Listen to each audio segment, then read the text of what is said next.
So once again good evening everyone. Economy and government budget में अभी तक हम डिस्कस कर चुके हैं objectives of government budget, objectives. उसके अलावा हमने देखा था बजट में दो कंपोनेंट्स होते हैं, एक होता है आपका रेसिप्ट और दूसरा होता है आपका एक्सपेंडिचर। फिर हमने डिस्कस किया था कि रेसिप्ट्स दो तरह के होते हैं, रेवेन्यू रेसिप्ट्स एंड कैपिटल। इसी तरीके से आपके एक्सपेंडिचर भी दो तरीके के होते हैं, रेवेन्यू और कैपिटल। इनके बारे में हमने डिस्कशन कर लिया था और क्वेश्चंस भी इनके कर लिए थे। आज हम डिस्कस करने वाले हैं डेफिसिट, बजटरी डेफिसिट के बारे में। नाउ ध्यान से सुनिएगा, 2 मिनट का कंसेप्ट है, उसके बाद आपको सारी चीजें क्लियर हो जाएंगी। देखो, सरकार क्या करती है, खर्चे करती है। बजट में सरकार क्या करती है, अपने खर्चे करती है, और एक तरफ सरकार अपनी रेसिप्ट लिखती है। तो डेफिसिट यानी होता है घाटा। डेफिसिट यानी क्या होता है, घाटा। घाटा कब होगा, घाटा तब होता है when your expenditures are greater than your receipts. मतलब देखो, एक्सपेंडिचर ज्यादा है और रेसिप्ट कम है, तो ये जो सिचुएशन होगी, ये किसकी सिचुएशन होगी, घाटे की। चलो मान लो एक एग्जांपल समझो कि सरकार के टोटल एक्सपेंडिचर हैं 1000 करोड़। कितने हैं, 1000 करोड़। एंड गवर्नमेंट की जो इनकम है, जो रेसिप्ट है, वो है 800 करोड़। तो बताओ बजटरी डेफिसिट कितना होगा, जाहिर सी बात है 200 करोड़। तो बजटरी डेफिसिट क्या है, budgetary deficit is a situation when the budgeted expenditure of the governments are greater than the budgeted receipt of the government। मतलब सरकार के खर्चे ज्यादा हैं और सरकार की इनकम कम है, तो ही घाटा होगा। तो बजटरी डेफिसिट का फॉर्मूला क्या होगा, टोटल एक्सपेंडिचर माइनस टोटल रेसिप्ट्स। ये हो गया बजटरी डेफिसिट का फॉर्मूला। अब मैं आपको थोड़ा सा गवर्नमेंट का एक्चुअल में कैसे बजट बना हुआ होता है उसमें दिखाना चाहूंगा आपको कि सरकार का घाटा और सरकार का बजट कैसे होता है। आइए चलते हैं थोड़ा सा वहां पे, आपको मैं गवर्नमेंट की साइड से दिखाता हूं।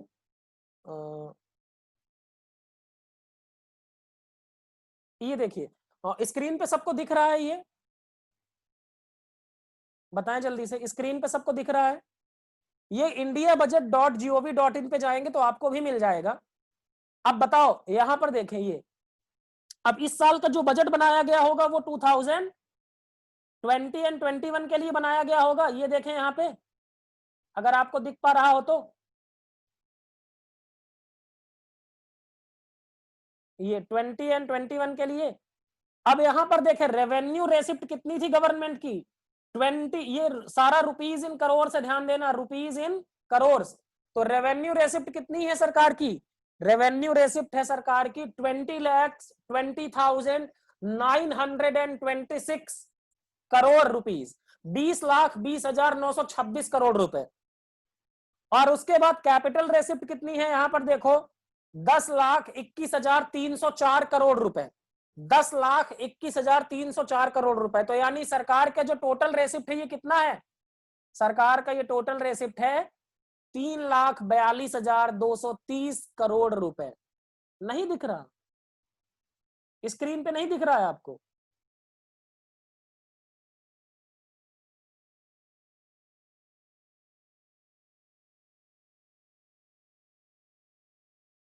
ठीक है, ओके।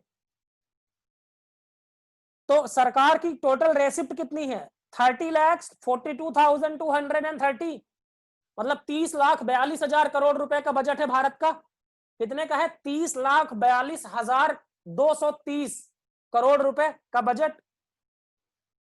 अब इसी तरीके से सरकार का एक्सपेंडिचर भी होता है। अब सरकार का एक्सपेंडिचर देखिए, इस तरह की चीजें दी गई हैं और यहां पर डेफिसिट बताया गया है। इसी डेफिसिट को हम कैलकुलेट करने सीखने वाले हैं। यहां पर दिया गया है रेवेन्यू डेफिसिट सरकार का है 6 लाख करोड़ का, और फिस्कल डेफिसिट है 7,96,000 करोड़ का। मतलब सरकार का टोटल बजटरी डेफिसिट कितना है, 7,96,000 करोड़ रुपीस। इतना सरकार को घाटा हो रहा है। एंड प्राइमरी डेफिसिट है 88। ये तीनों चीजें हम पढ़ेंगे, revenue deficit, fiscal deficit and primary deficit हम डिस्कस करने वाले हैं। तो ये बजट का एक पार्ट होता है। और बजट के बारे में मैं थोड़ा सा आपको अगर दिखाऊं, अगर आपको दिख रहा हो तो ये चलिए, ये तो अभी हम डिस्कस करेंगे जल्दी ही।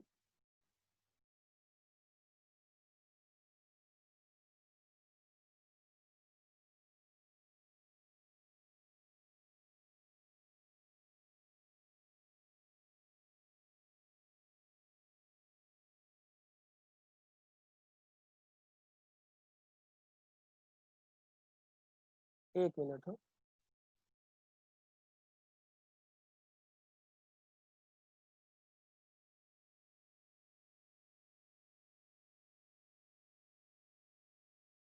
हाँ, अब आप देखें यहां लिखा हुआ है रुपीज कम्स फ्रॉम, रुपया कहां से आता है। तो आप देखें तो इस साल अगर भारत में 100 पैसे हैं टोटल, 1 रुपए आता है 100 पैसे, कितना 100 पैसे की बात है। तो देखो सबसे ज्यादा पैसा कहां से आता है, बोरोइंग एंड अदर लाइबिलिटीज से, मतलब उधार 20% कहां से आता है, उधार से आता है। उसके बाद कॉर्पोरेशन टैक्स यानी कंपनियां टैक्स कितना देती हैं, 18, मतलब 18%। अगर सरकार के पास 100 रुपए हैं तो 20 रुपए उधारी के हो गए, 18 रुपए कॉर्पोरेट टैक्स के हो गए, फिर इनकम टैक्स के 17 रुपए हो गए, कस्टम ड्यूटी इंपोर्ट एक्सपोर्ट पे लगता है ये कितना हो गया, 4 रुपए, यूनियन एक्साइज ड्यूटी ये प्रोडक्शन पे लगता था ये हो गया 7 रुपए, गुड्स एंड सर्विस टैक्स 18 रुपए गुड्स एंड सर्विस टैक्स से मिलता है। नॉन टैक्स रेवेन्यू जैसे हमने पढ़ा था इंटरेस्ट, डिविडेंड, फीस, पेनाल्टी, यहां से 10 रुपए, and non debt capital receipt ये फॉरेन से हमें कहीं मिल जाए कुछ चीजें, ये होता है 6 रुपए का। तो आज भी भारत सरकार को अगर 1 रुपए मिलता है तो उसका 20 पैसा यानी 20% कहां से, उधार से आता है, और उधार अच्छी चीज नहीं है। दूसरी चीज, अब यहां पर देखें रुपए कहां जाता है, अगर सरकार 1 रुपए खर्चा करती है तो जाता कहां है, देखो सरकार 1 रुपए खर्चा करती है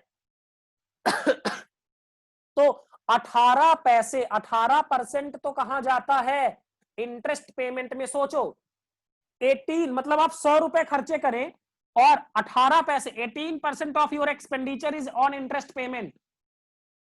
उसके बाद डिफेंस पे 8 पैसे यानी 8% डिफेंस पे खर्च हो जाता है, सब्सिडी पे 6 पैसे खर्च होते हैं, फिर finance commission and other transfers पे ये खर्च होता है 10 पैसा,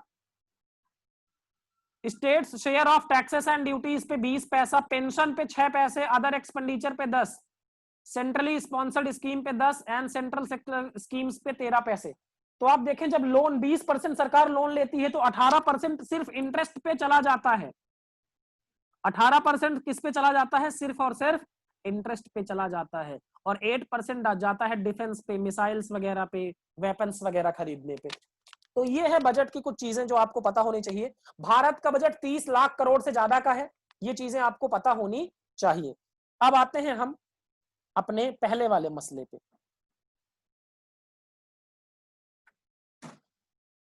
तो बजटरी डेफिसिट क्या है, जब सरकार का खर्चा ज्यादा होगा और सरकार की इनकम कम होगी तो जो डिफरेंस है वही क्या कहलाएगा, बजटरी डेफिसिट। आई होप इसमें सबको समझ में आ गया होगा। कोई डाउट है तो जल्दी से पूछिए।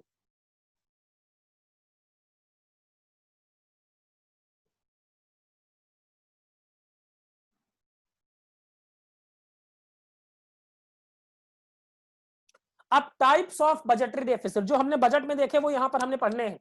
तो बजटरी डेफिसिट्स के टाइप क्या है, तो 3 तरह के डेफिसिट हमें पढ़ने हैं। पहला है आपका रेवेन्यू डेफिसिट, दूसरा है फिस्कल डेफिसिट, एंड थर्ड है प्राइमरी डेफिसिट। तीनों को हमें डिटेल में पढ़ना है और तीनों से रिलेटेड हमें क्वेश्चंस भी सॉल्व करने हैं। तो सबसे पहले जिसको हम पढ़ेंगे वो हम पढ़ेंगे रेवेन्यू डेफिसिट। क्या पढ़ेंगे हम सबसे पहले, रेवेन्यू डेफिसिट। रेवेन्यू डेफिसिट क्या है, रेवेन्यू डेफिसिट देखो सरकार का रेवेन्यू एक्सपेंडिचर, मान लो सरकार का रेवेन्यू एक्सपेंडिचर है 1500 करोड़ और सरकार का रेवेन्यू रेसिप्ट है 1100 करोड़। तो सरकार का डेफिसिट, रेवेन्यू डेफिसिट कितना होगा, एक्सपेंडिचर माइनस रेसिप्ट करेंगे तो 1500 रुपए सरकार का रेवेन्यू एक्सपेंडिचर और 1100 रुपए सरकार का, 1100 करोड़ सरकार का रेवेन्यू रेसिप्ट, तो 400 करोड़ का क्या हो जाएगा, रेवेन्यू एक्सपेंडिचर, सॉरी डेफिसिट। ये क्या हो गया, 400 करोड़ का रेवेन्यू डेफिसिट। तो देखो, जब सरकार के रेवेन्यू एक्सपेंडिचर ज्यादा हो और सरकार की रेवेन्यू रेसिप्ट कम हो, तो उस सिचुएशन को कहा जाता है कि सरकार को क्या हो रहा है, रेवेन्यू डेफिसिट हो रहा है। और रेवेन्यू डेफिसिट का फॉर्मूला क्या है, total revenue expenditure minus total revenue receipt. ये करेंगे तो हमें मिल जाएगा क्या, रेवेन्यू डेफिसिट। ठीक है, आगे चलते हैं। इससे पहले कुछ क्वेश्चंस कर लेते हैं। फॉर्मूला ध्यान रखना, रेवेन्यू डेफिसिट का फॉर्मूला क्या है, रेवेन्यू डेफिसिट का फॉर्मूला है, क्या फॉर्मूला है बताओ,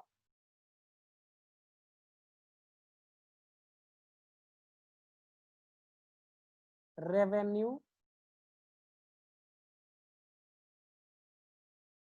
deficit equal to total revenue expenditure minus total revenue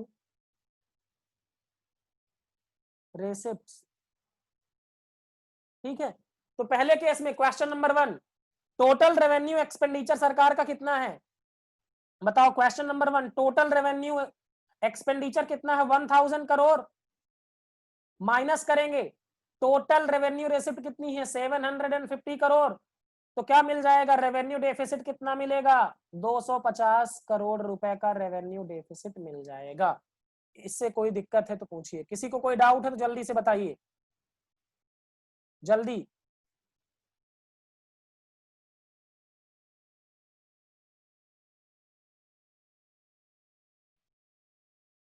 ठीक है, अब दूसरा क्वेश्चन आप करिए, दूसरा क्वेश्चन आप करिए, do it right now. Question number 2, revenue receipt दिया है आपका 1500 करोड़, रेवेन्यू डेफिसिट दिया है 400 करोड़, तो आपको कैलकुलेट करना है रेवेन्यू एक्सपेंडिचर, जल्दी से।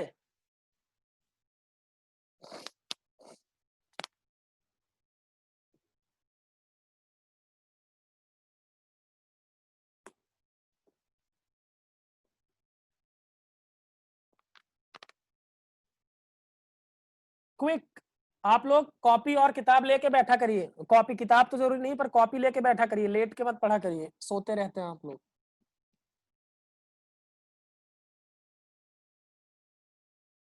बताइए। तो सबसे पहले तो फॉर्मूला रॉयल सुमित तिवारी का 1900 आंसर आया, और किसी का कोई आंसर आया? तो सबसे पहले तो देखो फॉर्मूला लिखना है, फॉर्मूला क्या है, revenue deficit equal to revenue expenditure minus revenue receipts. ठीक है, तो रेवेन्यू डेफिसिट दिया हुआ है भैया कितना, 400, रेवेन्यू एक्सपेंडिचर पता नहीं है तो एक्स मान लो, और रेवेन्यू रेसिप्ट कितनी है, 1500। अब यहाँ 400, और ये क्या है, 1500 माइनस में है, तो यहां जाके क्या होगा, यहां जाके क्या हो जाएगा, प्लस हो जाएगा। तो x बराबर 1500 प्लस 400, तो x इक्वल टू कितना आ जाएगा, 1900। क्या आ जाएगा, 1900। तो ये हो जाएगा आपका क्या, रेवेन्यू एक्सपेंडिचर। सो सुमित तिवारी, रॉयल सुमित तिवारी का सही जवाब था, बाकी किसी ने कोई जवाब नहीं दिया, ये गलत बात है। ठीक है, क्वेश्चन नंबर 3 जल्दी से करिए, डू इट राइट नाउ, सारे लोग जवाब देंगे इसका। क्वेश्चन नंबर 3, रेवेन्यू एक्सपेंडिचर है आपका 1200 करोड़, रेवेन्यू डेफिसिट है 400 करोड़, तो व्हाट इज रेवेन्यू रेसिप्ट, जल्दी से बताएं। किसी को डाउट भी हो तो जल्दी से पूछ भी सकते हैं, कोई दिक्कत नहीं।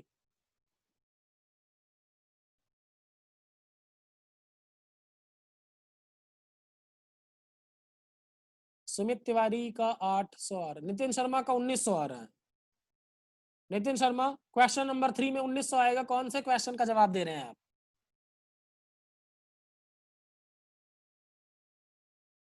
हाँ 2 का 1900 आएगा एग्जैक्टली।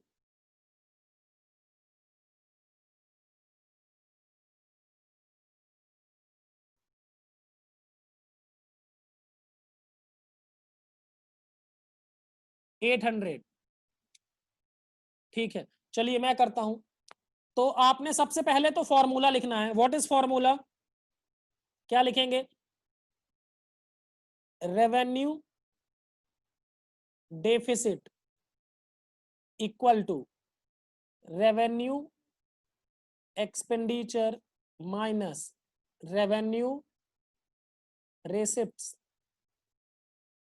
तो रेवेन्यू डेफिसिट कितना है? 400। रेवेन्यू एक्सपेंडिचर दिया है कितना? 1200। और रेवेन्यू रेसिप्ट पता नहीं है तो एक्स मान लेंगे। अब ये 400 और ये क्या है, इधर जाएगा तो माइनस हो जाएगा, तो ये क्या होगा? 400 माइनस 800, तो ये हो जाएगा माइनस एक्स। तो ये minus 800 equal to minus x. तो ये माइनस और माइनस कट जाएगा, तो एक्स इक्वल टू 800। एक्स क्या माने थे हम? Revenue receipt. So revenue receipt will be 800। Nitin Sharma ji 1600 नहीं 800 आएगा। किसी को कोई डाउट है तो बताएं।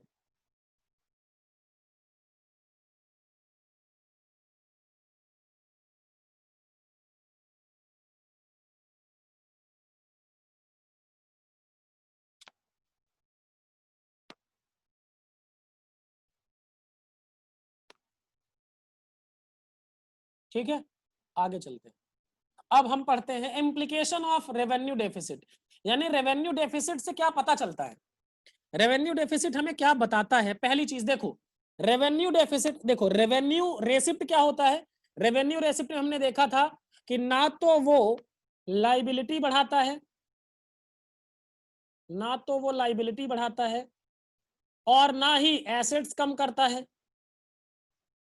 तो वो हो जाता है रेवेन्यू रेसिप्ट।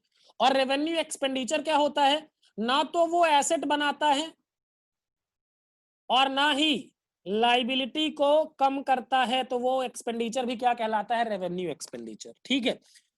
अब जैसे मान लो रेवेन्यू डेफिसिट आ रहा है। रेवेन्यू डेफिसिट का मतलब क्या है?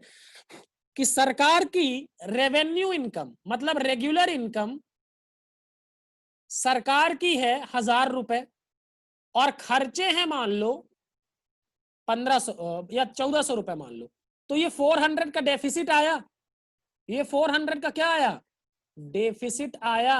इसका मतलब ये है कि सरकार अपने 400 रुपए खर्चे को, अपने 400 रुपए के खर्चे को पूरा कर पाने में असमर्थ है, इनकैपेबल है, इनेबल है। जैसे मान लो एक पर्सन है, एक पर्सन की सैलरी है 10,000 रुपए और उसके खर्चे हैं हर महीने 12,000 रुपए, तो 2,000 रुपए का उसको घाटा आएगा। तो इससे क्या पता चलेगा कि वो पर्सन अपनी सैलरी से अपने खर्चे को पूरा कर पाने में सक्सेसफुल नहीं है।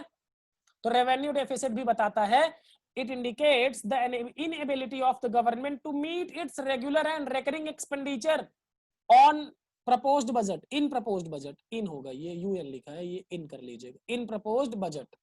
ठीक है। दूसरा, it indicates that government is dissaving. Dissaving मतलब क्या है भैया? डिससेविंग मतलब ये है कि सरकार के पास पैसे, देखो अगर सरकार 1000 कमाती और सरकार खर्चे करती 800, तो 200 रुपए की सरकार के पास बचत होती। लेकिन यहाँ उल्टा हो रहा है, सरकार क्या हो रहा है? सरकार जो है वो कमा 1000 रही है लेकिन खर्च 1400 रुपए कर रही है, तो 400 रुपए का घाटा हो रहा है। तो ये क्या है? डिस सेविंग, मतलब पैसे बच नहीं रहे हैं बल्कि और लग रहे हैं। ठीक है। तो सरकार क्या करेगी? सरकार दूसरे पैसे का इस्तेमाल करेगी इस खर्चे को बनाने के लिए। मतलब कई बार होता है ना भैया कि हमें उधार लेना पड़ता है। अब मान लो ये आदमी था, इसकी कमाई 10,000 है महीने की और ये खर्चा 12,000 कर रहा है, तो जो 2,000 रुपए का घाटा आ रहा है इसको लोन लेना पड़ेगा, किसी से उधार लेगा तो खर्चे कर पाएगा ना। अब देखिए, government deficit implies that the government has to cover deficit from the capital receipt. यानी रेवेन्यू डेफिसिट को कवर करने के लिए सरकार को क्या करना पड़ेगा? कैपिटल रेसिप्ट लेनी पड़ेगी। सॉरी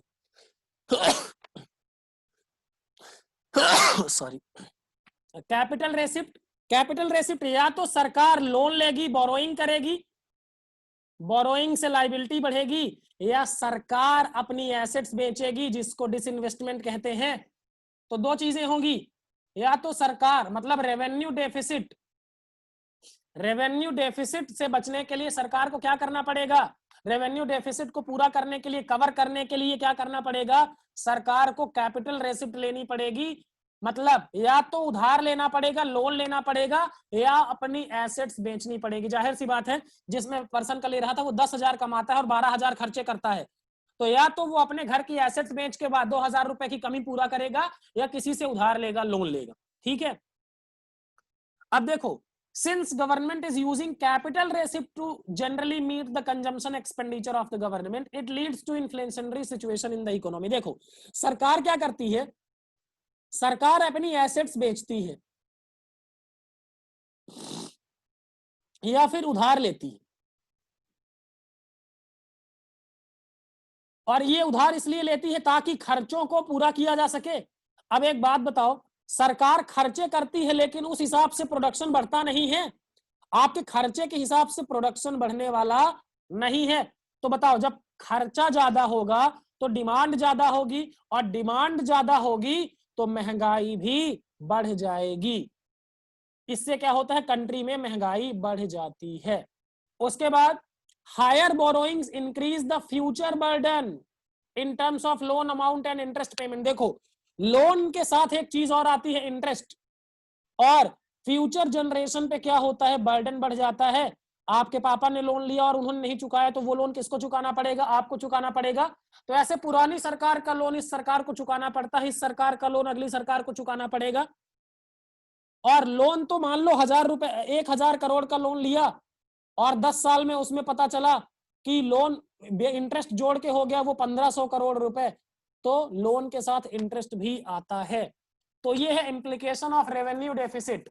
ये क्या बताता है कि सरकार के पास अपने खर्चे के लिए, रेगुलर खर्चों के लिए पैसे नहीं है, सरकार की डिस सेविंग है। सरकार क्या करेगी, कैपिटल रेसिप्ट से इसको पूरा करेगी, या तो उधार लेगी पैसा, या इन्वेस्टमेंट बेचेगी, या डिसइन्वेस्टमेंट करेगी, अपनी एसेट्स बेचेगी। इससे क्या होगा, सरकार खर्चे करेगी, खर्चे बढ़ाएगी तो क्या होगा, सरकार की इन्फ्लेशन में इंक्रीज होगा, महंगाई बढ़ेगी। और दूसरा, सरकार क्या करेगी, इससे फ्यूचर का बर्डन बढ़ेगा लोन और इंटरेस्ट का। किसी पॉइंट में डाउट हो तो जल्दी से पूछिए।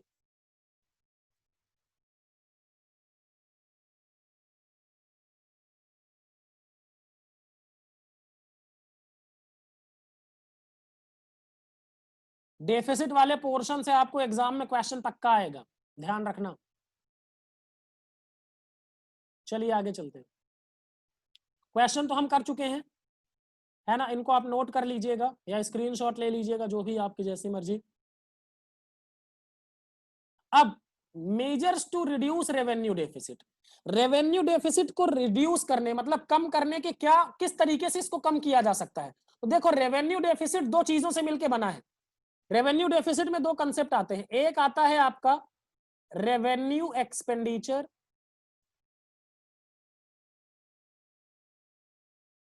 और दूसरा है आपका रेवेन्यू रेसिप्ट। तो देखो भैया, घाटे को कम करना है, घाटे को कम करना है तो या तो अपने खर्चे कम कर लो या अपनी इनकम बढ़ा लो। जैसे एक आदमी था, वो 10,000 रुपए कमाता है और उसके खर्चे कितने हैं, 12,000 रुपए। ये उसकी है इनकम और ये है उसके खर्चे। तो घाटा कितना हुआ, खर्चा 12 का किया, कमाया 10, तो 2,000 रुपए का क्या हुआ, डेफिसिट। 2,000 रुपए का क्या हुआ, डेफिसिट। अब इस डेफिसिट को कम करना है तो या तो खर्चे ये क्या करे, कम कर ले, या इनकम बढ़ा ले। दो ही तरीके हैं। तो या तो सरकार क्या करे, अपनी रेसिप्ट बढ़ा ले। कैसे बढ़ा ले, टैक्स वगैरह ज्यादा कलेक्ट करे या नॉन टैक्स रेवेन्यू से। तो गवर्नमेंट या तो अपनी इनकम को क्या करे, रेसिप्ट को क्या करे, बढ़ा ले, या फिर अपनी एक्सपेंडिचर्स को क्या करे, कम कर ले। दो ही तरीके हैं। अगर ये जैसे 10,000 इनकम है तो अगर सरकार क्या करे, अपने खर्चे भी 10,000 कर ले तो कोई घाटा नहीं होगा। घाटा कितना होगा, 10,000 इनकम 10,000 खर्चा, कोई घाटा नहीं। और अगर 12,000 एक्सपेंडिचर है तो इनकम भी सरकार अगर 12,000 कर ले, इनकम बढ़ा ले तो भी कोई घाटा नहीं होगा। मतलब रेवेन्यू डेफिसिट को ठीक कैसे किया जा सकता है, या सरकार अपने रेसिप्ट को बढ़ा ले, इनकम को बढ़ा ले, या सरकार अपने खर्चे को कम कर ले, अनप्रोडक्टिव खर्चों को कम कर ले, तो क्या हो जाएगा, डेफिसिट कम हो जाएगा। कोई डाउट हो तो पूछिए जल्दी से, फिर आगे बढ़ते हैं।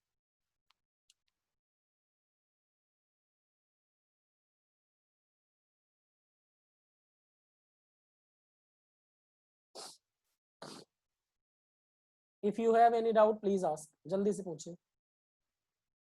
ठीक है, आगे चलते हैं। अब आते हैं सर फिस्कल डेफिसिट, ये क्या है, ध्यान से सुनना। फिस्कल डेफिसिट, अभी तक हम किसकी बात कर रहे थे, revenue expenditure minus revenue receipt equal to revenue deficit. अब देखो, सरकार के total receipt, total expenditure, total expenditure, total expenditure में दोनों आएंगे, रेवेन्यू एक्सपेंडिचर भी आएगा और कैपिटल एक्सपेंडिचर भी आएगा, माइनस टोटल रेसिप्ट,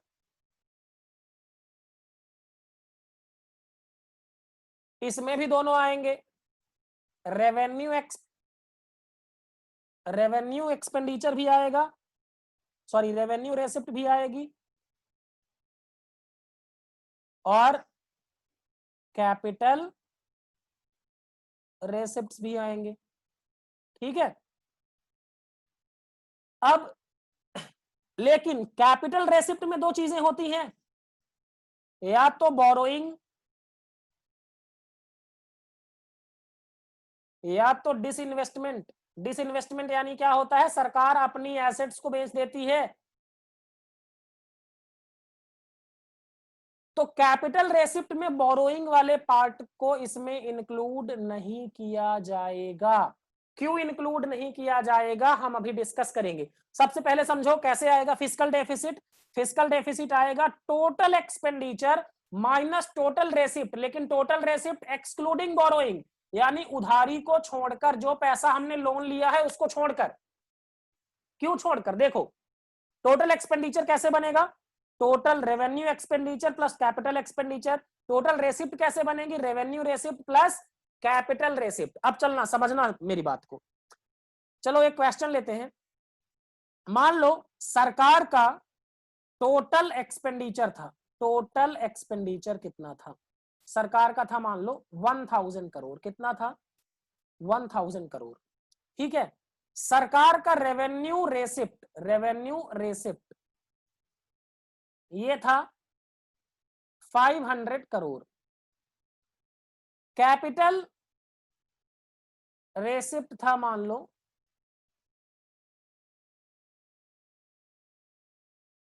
300 करोड़,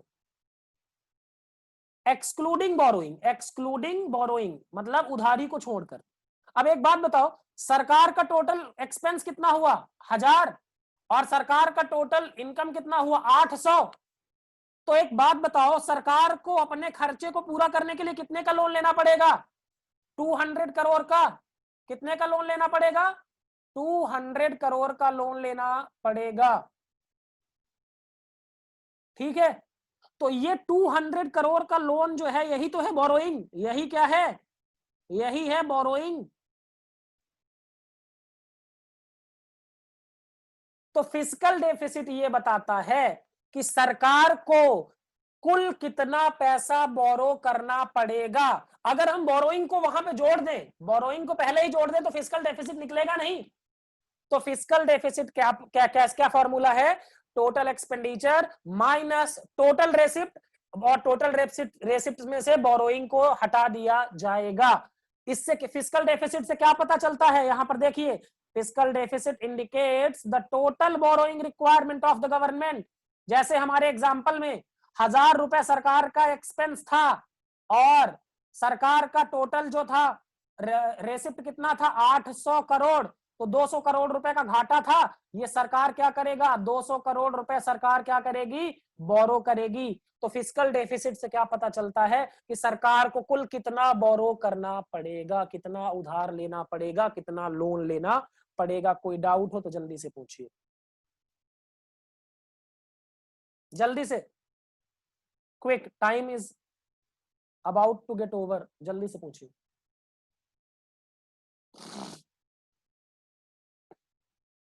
चलिए आगे चलते हैं। अब जल्दी से फिस्कल डेफिसिट कैलकुलेट करिए इसमें। चलिए मैं कैलकुलेट करने में हेल्प करता हूं आपकी। तो सबसे पहले तो फॉर्मूला लिखना है हमें। फॉर्मूला क्या है आपका, fiscal deficit equal to total expenditure minus total receipts excluding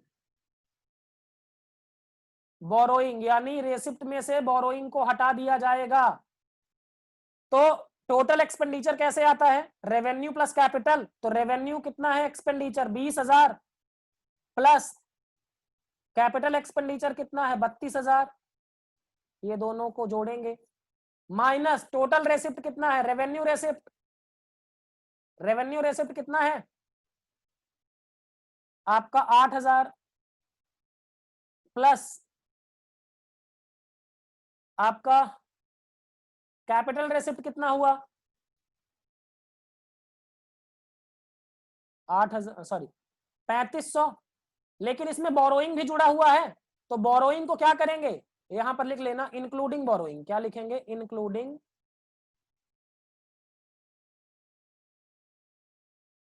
borrowing. ठीक है, तो एक मिनट, इसको आप एक काम करें, इसको आप क्या कर लें,